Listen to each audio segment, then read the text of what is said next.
semuanya, selamat pagi. Kembali lagi hari ini kita bakalan berdiskusi santai-santai sebenarnya terkait dengan pertahanan dan juga keamanan. Dan sebelumnya perkenalkan, nama aku Grace Putri Tesalonika, biasa dipanggil Grace. Aku dari Hubungan Internasional Angkatan 2023. Dan hari ini kita akan berdiskusi dengan narasumber kita yang luar biasa. Di sini ada Mem Sinta. Kami biasanya manggilnya Mem Sinta ya. Mem Sinta sendiri adalah dosen tetap di Prodi Hubungan Internasional Universitas Kristen Indonesia, dan beliau ini adalah dosen yang memang berfokus pada wilayah kawasan Eropa gitu. Jadi kita akan berdiskusi kalau judulnya, kami di sini mempunyai judul podcast yaitu Pelajaran dari Balkan, gimana kita mengatasi trauma konflik untuk perdamaian. Sedikit untuk latar belakang. Jadi pelajaran dari Balkan mengatasi trauma konflik perdamaian ini akan menyoroti tantangan utama dan juga membangun perdamaian di kawasan yang dilanda konflik berkepanjangan nih teman-teman, seperti di Balkan. Dan trauma akibat kekerasan ini tuh bisa banyak ragam latar belakangnya. Bisa karena masalah genosida, perpecahan politik, dan juga bagaimana hal ini kemudian menciptakan hambatan-hambatan psikologi sosial dan juga politik yang mendalam. Dan meskipun upaya-upaya perdamaian ini sudah dilakukan seperti melalui perjanjian damai dan juga keterlibatan internasional, warisan konflik ini masih mempengaruhi hubungan antara komunitas dan stabilitas regional. Jadi tanpa berlama-lama lagi, mungkin kita langsung aja masuk ke sesi diskusi. Dan untuk membuka diskusi ini, pertanyaan pembukanya adalah,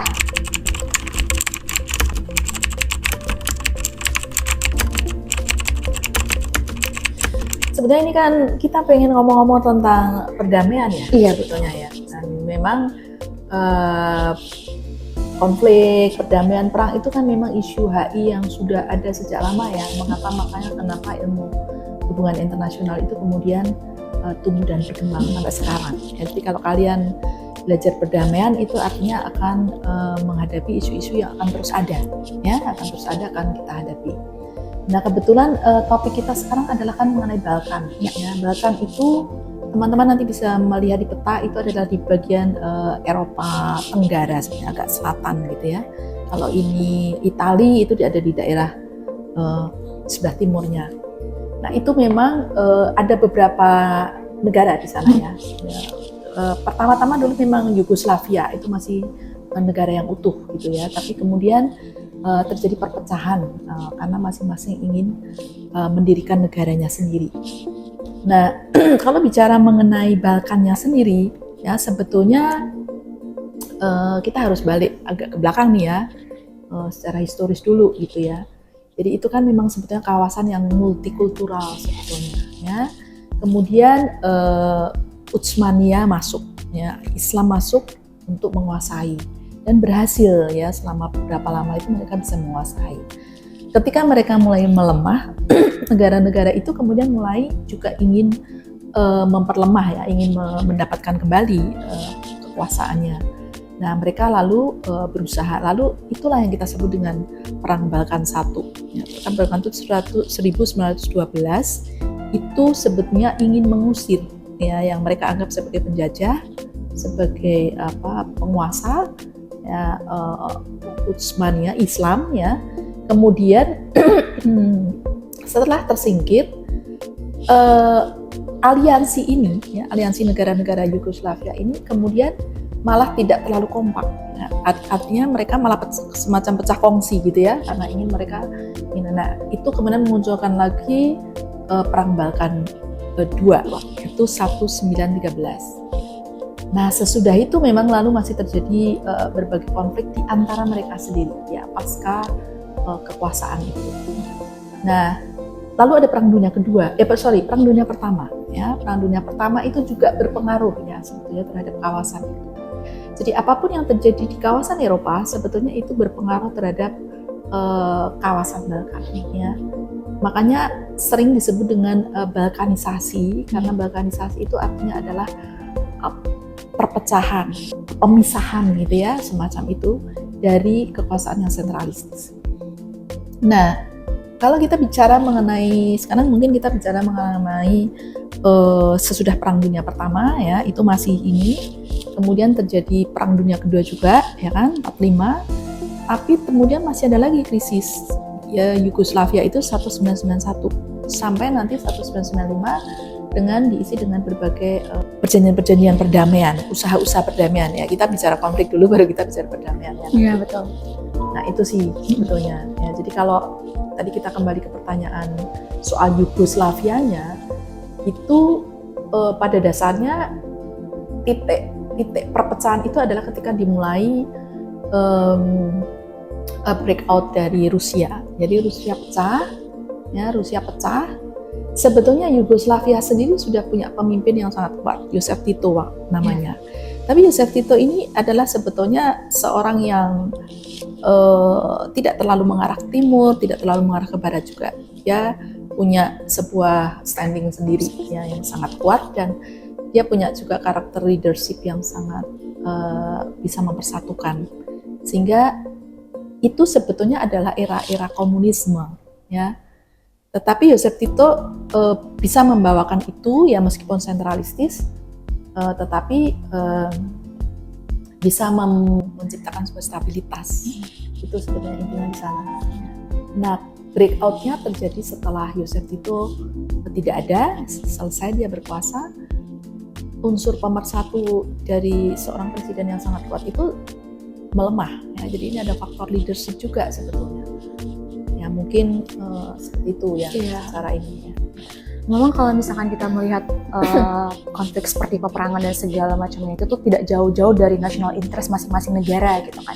Dan tadi juga sempat di-mention mengenai sepertinya rasa nasionalisme mereka sangat tinggi ya dalam mengusir penjajah dan segala macam. Tapi akhirnya terjadi konflik di wilayah mereka sendiri seperti itu. Mungkin ini menjadi dasar untuk pertanyaan berikutnya, Bu.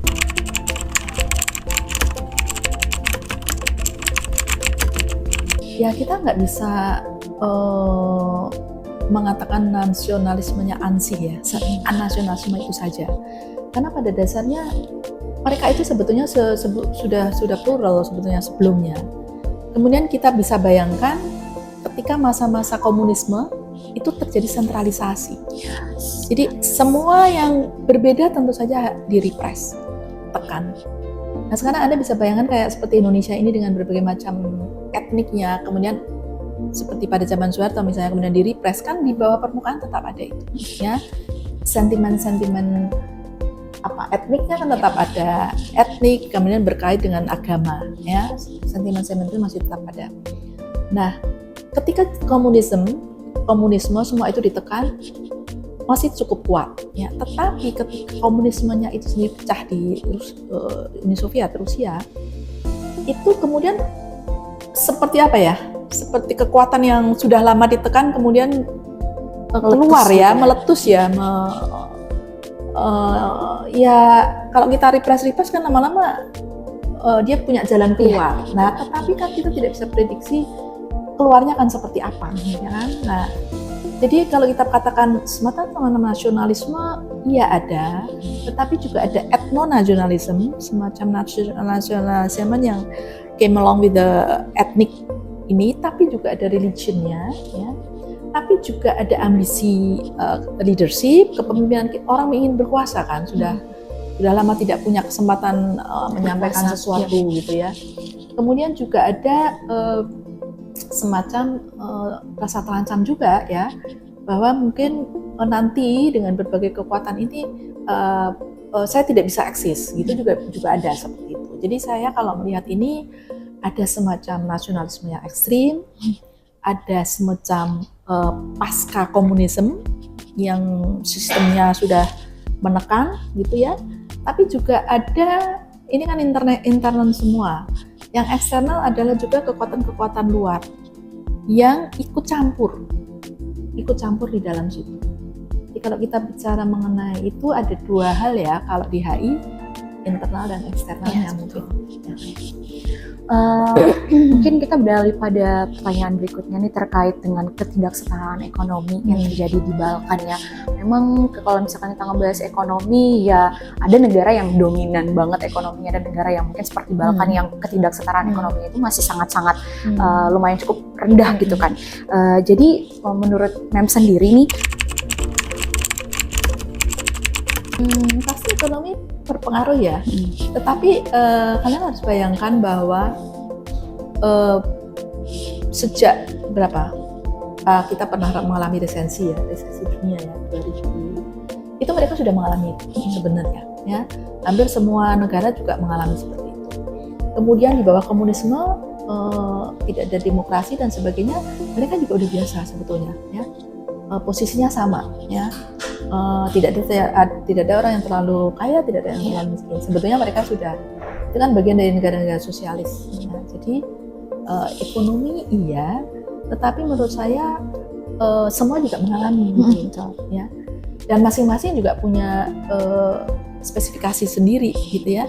Misalnya kayak Albania, dia mungkin ekspornya apa, lebih ke hal-hal yang agraris gitu ya. Tapi kalau negara-negara yang hampir sama sih sebenarnya ya, tidak mereka hidup dari menjual sesuatu, ekspor misalnya, tapi ekspor yang lebih kepada hasil-hasil agro mereka gitu ya.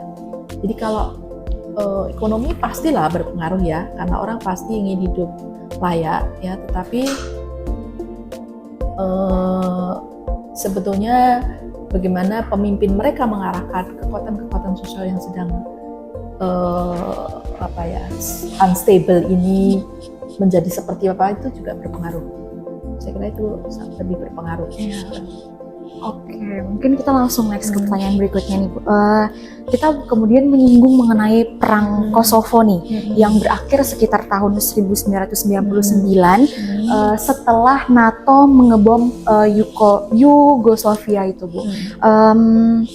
Saya pengen nanya nih Bu, NATO kan sebetulnya collective defense ya, iya, sebuah pertahanan kolektif yang memang tujuannya itu ya. Kalau kita bicara NATO, dia spesifikasinya memang menjamin sebuah keamanan gitu ya. Nah, ketika mereka melihat bahwa ini kekuatan-kekuatan ini susah nih dikendalikan, susah diatur gitu ya, ibaratnya seperti itu, dan itu bisa menimbulkan instabilitas yang serius di Eropa, maka mereka terpaksa gitu ya harus menghentikan ini dengan cara yang militer juga ya, karena pasukan Serbia itu jumlahnya lebih besar secara jumlah ya. Kemudian juga dia punya etnik yang ada di tetangganya, Kroasia misalnya, dan kemudian juga punya nasionalisme juga gitu ya. Jadi ini sebuah kekuatan yang sampai sekarang sebetulnya ya, sampai sekarang itu Serbia itu kalau saya lihat sih dari segi militer itu punya daya yang kuat gitu ya dibandingkan dengan tetangga-tetangganya, karena mereka merasa Yugoslavia tidak harus pecah sebetulnya. Jadi mereka sebetulnya ingin itu sentralisasi di Balkan, tetapi dengan pergantian pimpinan yang tidak komunis lagi. Nah, apa yang dilakukan NATO, kita bisa saja ya punya sebuah analisis gitu ya, tetapi pada waktu itu sudah banyak sekali semacam kritik gitu ya, bagaimana nih Eropa nih, kamu nggak bisa menyelesaikan, kamu nggak bisa menghentikan seperti ini ya. Makanya balkanisasi itu kan dianggap mengerikan ya, sudah zaman seperti ini. Jadi 95 itu sebenarnya sudah zaman modern ya, udah nggak ada perang-perang lagi, dan Anda mesti ingat sih, Uni Eropa itu udah nggak mau perang sebetulnya ya, tapi kok ini masih ada kayak gini gitu ya. Jadi dia tidak ada cara lain, dia terpaksa harus menahan karena mereka cukup biadab gitu ya, cukup ini. Makanya ada diskusi yang mengenai sebetulnya mereka melakukan genosida atau tidak sih gitu. Karena genosida itu kan melawan memang pembersihan etnik gitu. Nah, kalau pembersihan etnik ini berbeda dengan perang biasa tentu saja. Nah, ini yang sebetulnya mau direm oleh NATO. Jadi NATO itu ingin at least kita terus, kamu berhenti, kita bisa ceasefire gitu, kita bisa gencatan senjata gitu. Terus kita perundingan. Setelah perundingan baru kita bisa, harus dilaksanakan perundingan itu. Itulah makanya NATO harus karena kekuatannya sudah di atas kan, beyond kekuatan ini gitu. Kalau cuman antara ini kan mereka tetap berantem antar bersama negara-negara itu. Membahas mengenai perundingan Ibu, kita tahu akhirnya ada namanya perjanjian Dayton, perjanjian yang muncul untuk menghentikan perang Yugoslavia itu selama kurang lebih 3 tahun ya kalau nggak salah ya Bu ya. Nah, melihat dari dibentuknya perjanjian Dayton ini, Kalau kita bicara mengenai akar penyebab gitu ya, akarnya itu kan yang tadi sudah saya sampaikan, nasionalisme yang ekstrim, etnonasionalisme yang ekstrim gitu. Dan jangan lupa historinya adalah Serbia itu dulu juga didukung oleh Uni Soviet, Rusia gitu ya. Jadi mereka sebetulnya bukan militer yang biasa-biasa aja juga gitu ya, karena mereka sudah punya warisan-warisan ini dan mereka berhubungan dekat. Dan negara-negara yang lain itu lebih kepada didukung oleh Eropa ya. Makanya sebelum itu kan sudah ada perang dulu, perang dunia pertama, perang dunia kedua, dan itu semua terpengaruh oleh tarik menarik kekuatan di Eropa. Nah, Dayton itu adalah sebetulnya hasil diplomasi dari Amerika dan termasuk teman-temannya. Ya, ada Inggris, ada Prancis, ada Jerman. Karena tanpa mereka, Amerika sadar bahwa ini tidak bisa berjalan. Jadi ada unsur-unsur Eropanya, Uni Eropa, ada unsur-unsur kekuatan Amerikanya, ya, karena di NATO juga kekuatan-kekuatan itu ada. Kemudian juga pihak-pihak yang berkonflik itu harus duduk bersama tiga kepala negara itu ya, dari Bosnia, Kroasia, kemudian juga ada tiga ya. Nah, pada waktu itu memang sudah dipimpin oleh Amerika. Ya, Amerika melakukan diplomasi, shuttle diplomasi untuk meyakinkan itu ya. Kemudian juga kalau tidak salah pada waktu Clinton ya, Presiden Clinton itu kemudian sudah menyampaikan bahwa ini harus dilaksanakan. Ya, ada juga perjanjian yang tidak terlaksana sebelumnya. Jadi sebelum Dayton itu sebetulnya sejak 91, 92 itu sudah penuh perundingan sebetulnya. Ada yang perundingan yang nggak jalan gitu, ada di antara mereka ini. Tapi ini sudah kayaknya udah klimaksnya ya. Artinya Amerika nggak mau ini jalan terus. Nah, di sana Amerika udah bilang, Amerika tuh kan tipenya juga get things done, sesuatu jalan, nggak cuma ngomong. Akhirnya mereka harus bagaimana itu terlaksana ya. Dan akhirnya memang ditandatangani ya, dan kemudian dilaksanakan, dan ya pertempurannya sudah berhenti, tetap sempat berhenti karena kemudian ada pasukan yang kemudian mengawasi supaya tidak terjadi lagi intervensi terutama dari Serbia itu ke Kroasia. Ya. Jadi sebenarnya kita akhirnya tahu bahwasanya nasionalisme itu memang penting, tapi nasionalisme yang terlalu ekstrim juga itu adalah hal yang salah ya gitu. Karena tadi Sita sudah sempat berbicara mengenai lebih ke latar belakang sejarah dari permasalahan Yugoslavia ini, dan juga tadi berhubungan seperti bahas mengenai NATO dan segala macamnya serta perjanjian-perjanjian yang sudah terjadi. Sekarang aku di sini, Sarah, aku akan menggantikan Grace. Di sini mungkin pertanyaannya lebih ke pemulihan negara pasca setelah konflik yang terjadi di Yugoslavia tersebut. Jadi untuk pertanyaan selanjutnya, aku mau bertanyakan setelah konflik yang terjadi, lalu pasti adanya terlalu membekas gitu kan bagi anak-anak maupun wanita di negara tersebut. Kita mesti membayangkan setelah konflik ya. Setelah konflik kita tidak langsung bisa bisa menyadari gitu ya bahwa ada hal-hal yang harus ini. Tetapi yang dari luar, dari internasional sudah jelas ya. Mereka melihat ini sebuah konflik yang luar biasa dan mereka ingin tahu ya, ingin meneliti lebih jauh, terutama lewat internasional peradilan internasional gitu ya. Apakah ini memang betul-betul melanggar dan ada yang disebut sebagai genosida. Jadi karena ada perbedaannya, kalau genosida itu memang on purpose, orang ingin menghilangkan etnik. Ya, etnik Bosnia misalnya itu ingin dihilangkan dari muka bumi itu. Sehingga yang dibunuh adalah biasanya termasuk anak-anak, ya, termasuk wanita, perempuan. Karena kan dia yang akan meneruskan generasinya. Nah, ini semua tentu saja bertentangan dengan hukum perang. Ya, hukum perang nggak boleh begitu. Nah, ini yang menjadi concern internasional seperti itu. Tapi di dalam mereka sendiri, karena mereka itu sedang ada dalam suatu suasana penderitaan, kesedihan gitu ya, kemudian mereka pelan-pelan mulai melihat di mana sebetulnya bukti itu ada. Dan akhirnya mereka kemudian menemukan ada kuburan-kuburan massal, terutama di Bosnia, di beberapa titik lokasi. Dan mereka memang kemudian melihat bahwa ini pembunuhan yang brutal, ya, pembunuhan yang sehingga ada beberapa komandan-komandan yang kemudian diajukan kepada peradilan internasional. Tentu saja harus ada buktinya masalahnya itu. Nah, itu jadi salah satu trauma healing daripada itu adalah tentu saja menegakkan keadilan, ya kan, bagi korban. Nah, ini yang selalu terjadi di dalam suasana konflik. Itu tidak mudah, butuh waktu lama, butuh prosedur-prosedur, butuh juga biaya dan sebagainya kan, karena kita harus mengumpulkan bukti-bukti. Kalau di peradilan itu tidak ada bukti yang kuat dan bisa disanggah oleh yang lain, tentu saja ya kita hasilnya mungkin nggak seperti yang kita harapkan meskipun dia sudah kehilangan keluarga, ya.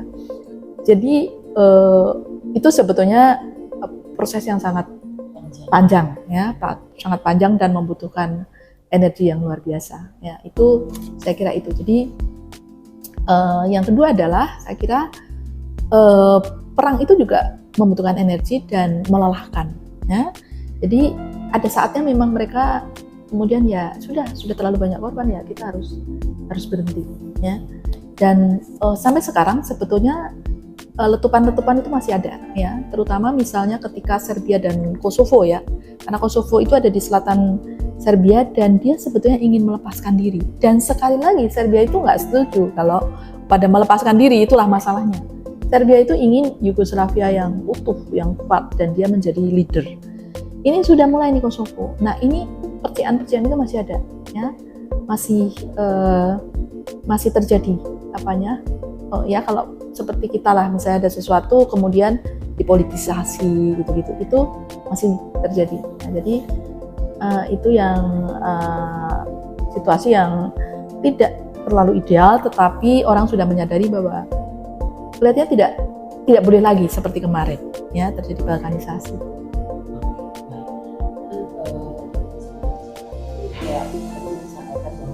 Menghilangkan trauma masa lalu dari peperangan, dari konflik tersebut itu bukan waktu yang panjang, biaya juga.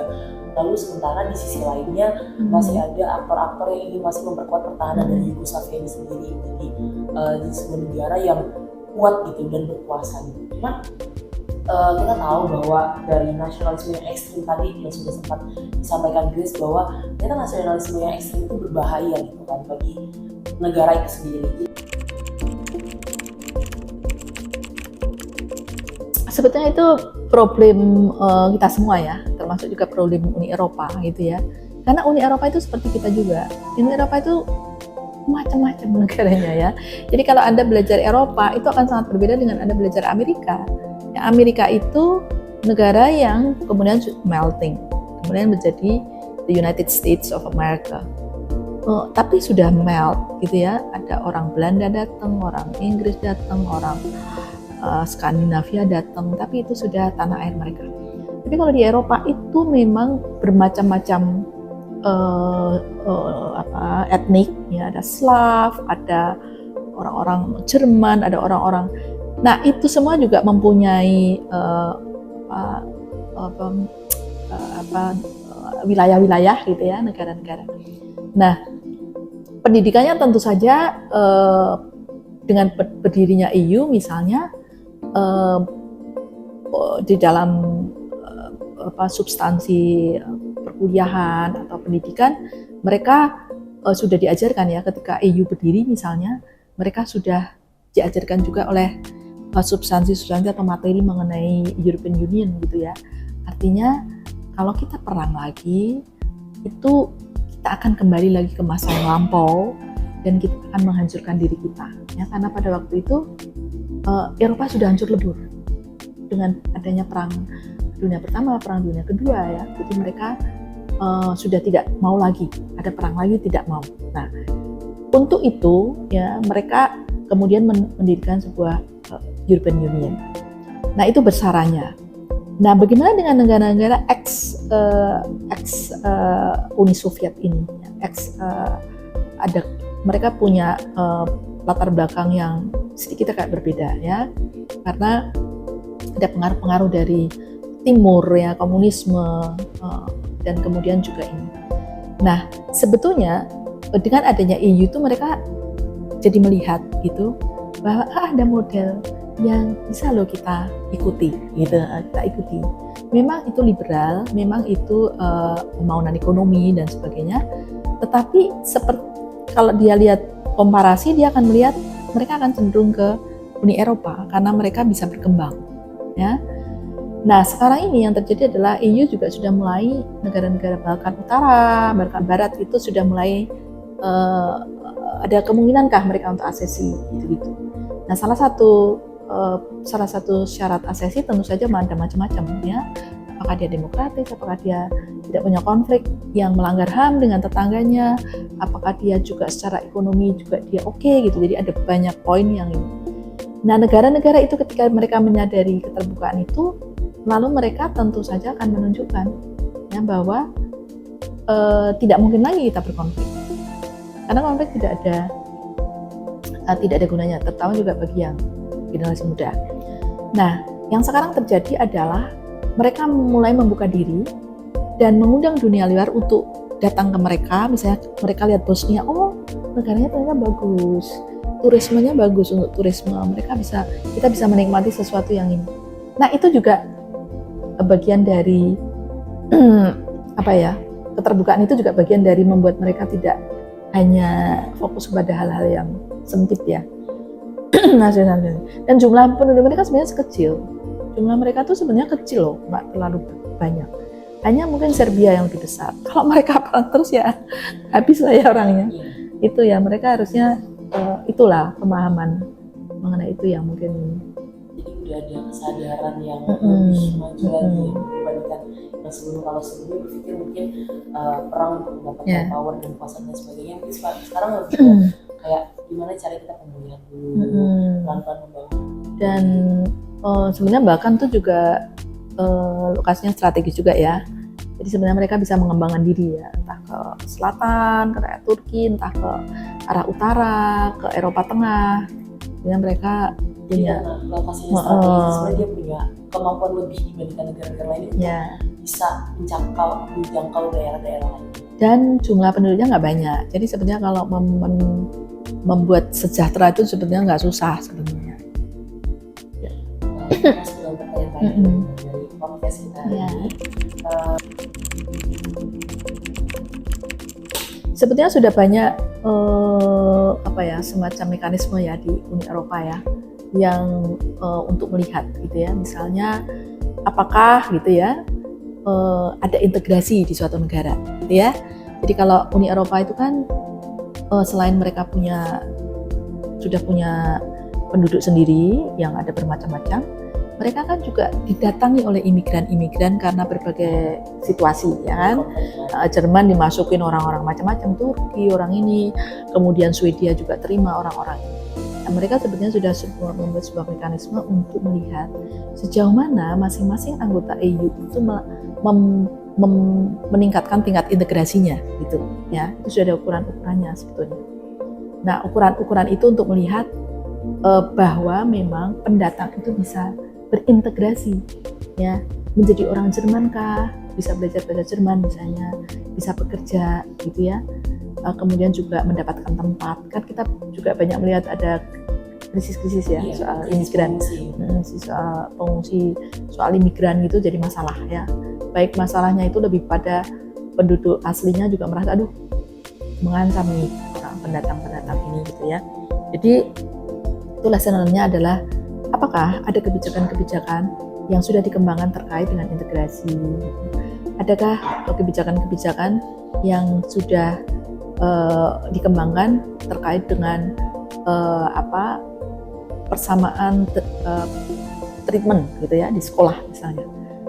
Apakah ada kebijakan-kebijakan di sekolah yang tidak menimbulkan sentimen-sentimen etnik gitu ya?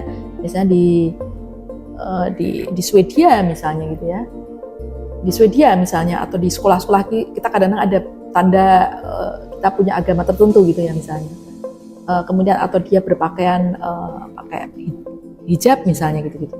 Nah itu juga menjadi apakah Uni Eropa juga sudah mempertimbangkan peraturan-peraturan yang tidak menimbulkan pro kontra karena budaya ya kan, karena gaya berpakaiannya seperti itu.